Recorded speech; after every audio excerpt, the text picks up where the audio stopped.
تو ایک دن حضرت موسیٰ علیہ السلام شعیب کی وادی بستی مریم سے آ رہے ہیں شعیب کی وادی سے آ رہے ہیں، دور سے پہاڑ پر آگ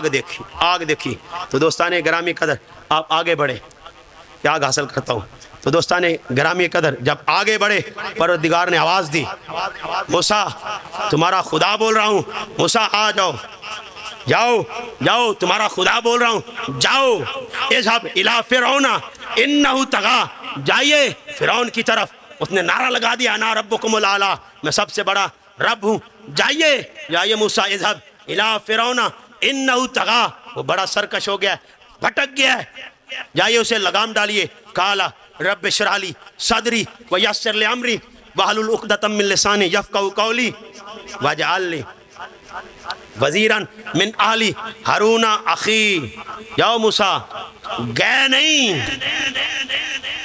جاؤ موسیٰ، گئے نہیں، یا اللہ پہلے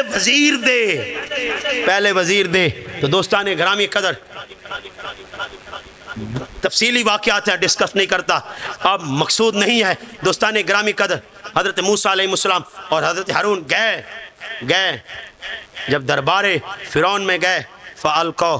حِبَالَهُمْ وَعِصِيَّهُمْ وَقَالُوا بِعِزَّتِ فِرْعَوْنَ إِنَّا لَنَحْنُ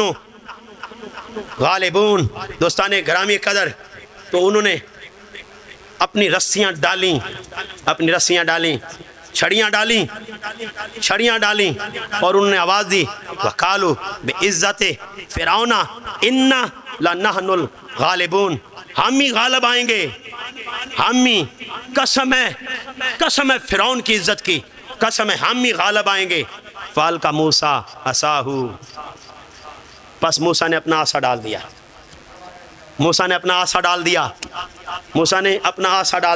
فَإِذَا هِيَ تَلْقَفُ مَا يَأْفِكُونَ، تو جب عصا ڈالا وہ ان کی رسیوں اور لکڑیوں کو کھا گیا، جادوگر حیران ہو گئے، گھبرا گئے، یہ کیا ہوا؟ انہوں نے رسیاں ڈالی، سانپ بنے، چھڑیاں ڈالی، سانپ بن گئے، اور کہنے لگ پڑے، قالوا بعزت، قسم ہے فرعون کی عزت کی قسم، انا لنحن الغالبون، ہم ہی غالب آئیں گے، ہم ہی غلبہ پائیں گے، فَأَلْقَى موسیٰ نے اپنا عصا ڈالا، وہ اژدہا بنا، فَإِذَا هِيَ تَلْقَفُ مَا يَأْفِكُونَ، جو انہوں نے ڈالا تھا رسیاں چھڑیاں وہ ان کو کھا گیا، حیران ہوئے، گھبرا گئے، فَأُلْقِيَ السَّحَرَةُ ساجدین، وہ سجدے میں گر گئے اور کہنے لگ پڑے، قالوا آمنا برب العالمین، رب موسیٰ و ہارون، قسم ہے اس رب العالمین کی،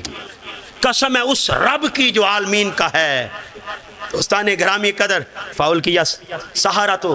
ساجدین، وہ سجدے میں گر گئے، بے ساختہ گر گئے، ارادہ نہیں تھا، گر گئے، یہ اجداد بنتا دیکھ کے، عصا موسیٰ کو اجداد بنتا دیکھ کے گر گئے، قالوا کہنے لگ پڑے، آمنا برب العالمین، ہم اس رب العالمین پر ایمان لائے، فَأُلْقِيَ رب موسیٰ و ہارون، جو ہارون کا بھی رب ہے، موسیٰ کا بھی رب ہے، تو دوستان بے اختیار کلمہ پڑھنے لگ پڑے، موسیٰ کا عصا ازدا بنا، جادوگروں کی رسیوں کو اور چھڑیوں کو جو انہوں نے پھینکی تھی، جو سانپ بنی تھی، ساروں کو کھا گیا۔ مالک اگر اجدائی بننا تھا موسیٰ کے عصا کو، اور فرعون کو نگل لیتا، فرعون کے حواریوں کو نگل لیتا، یہ رسیوں کا قصور کیا تھا؟ اصول بنا دیا۔ اب قرآن اصول دے رہا ہے، مشرک کو مارنا اسلام نہیں، مشرک کو رائے راست پہ لانا اسلام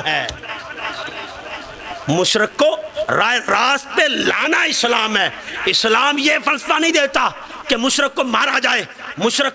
جائے، مارنا اسلام نہیں، بلکہ مشرک کو رائے راست پہ لانا اسلام ہے،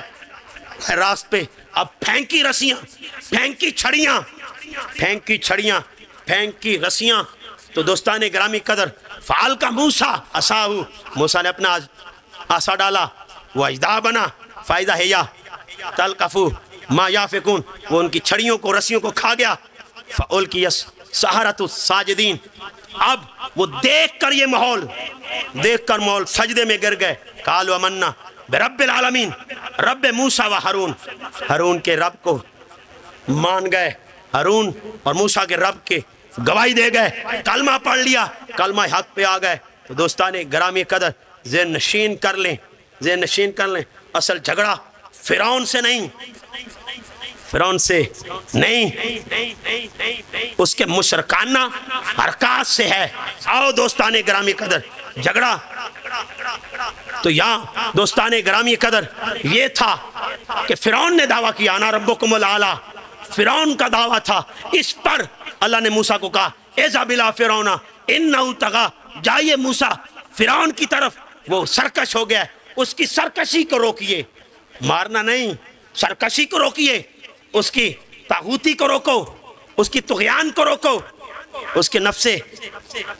کی جو نفس کی وہ پوجا کر بیٹھا ہے، نفس کی جو پوجا پاٹ کر بیٹھا ہے، اس سے روکو، لگام ڈالو، لگام ڈالو۔ تو دوستان گرامی قدر یہ قرآن کا فلسفہ ہے، مزاج سمجھیے، مارنا نہیں، مشرک کو مارنا نہیں، بگڑے ہوئے کو اللہ کی راہ پہ ڈالنا ہے، ڈالنا ہے، یہ فلسفہ ہے۔ کلا ان الانسان لیطغی، انسان کے مزاج میں سرکشی ہے، انسان کے مزاج میں عصیان ہے، انسان کے مزاج میں طغیان ہے۔ یہ تھا دوستان گرامی قدر کلا ان الانسان لیطغی، سورہ علق، یہ پہلا سورہ نزول کے اعتبار سے اور آخری سورہ پڑھ رہا ہوں اب نزول کے اعتبار سے، ترتیب کے اعتبار سے نہیں، نزول کے اعتبار سے، ترتیب کے اعتبار سے دوستان گرامی قدر وہ 96 نمبر سورہ ہے اور یہ 110 نمبر سورہ ہے۔ اللہ پاک ارشاد فرماتے ہیں نزول کے اعتبار سے وہ پہلا سورہ، یہ آخری سورہ، اذا جاء نصر اللہ والفتح ورأیت الناس یدخلون فی دین اللہ افواجا فسبح بحمد ربک واستغفر انہ کان توابا۔ حبیب صلی اللہ علیہ وآلہ وسلم، میرے محبوب خاتم النبیین رحمت للعالمین، آپ دیکھیں گے آپ کو اللہ نصرت عطا کرے گا اور لوگ جوک در جوک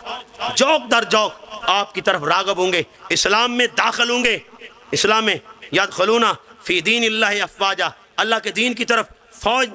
بن کے آئیں گے، جوک در جوک داخل ہوں گے، جوک در جوک داخل ہو رہے ہوں گے۔ محبوب ہم سمجھ لے،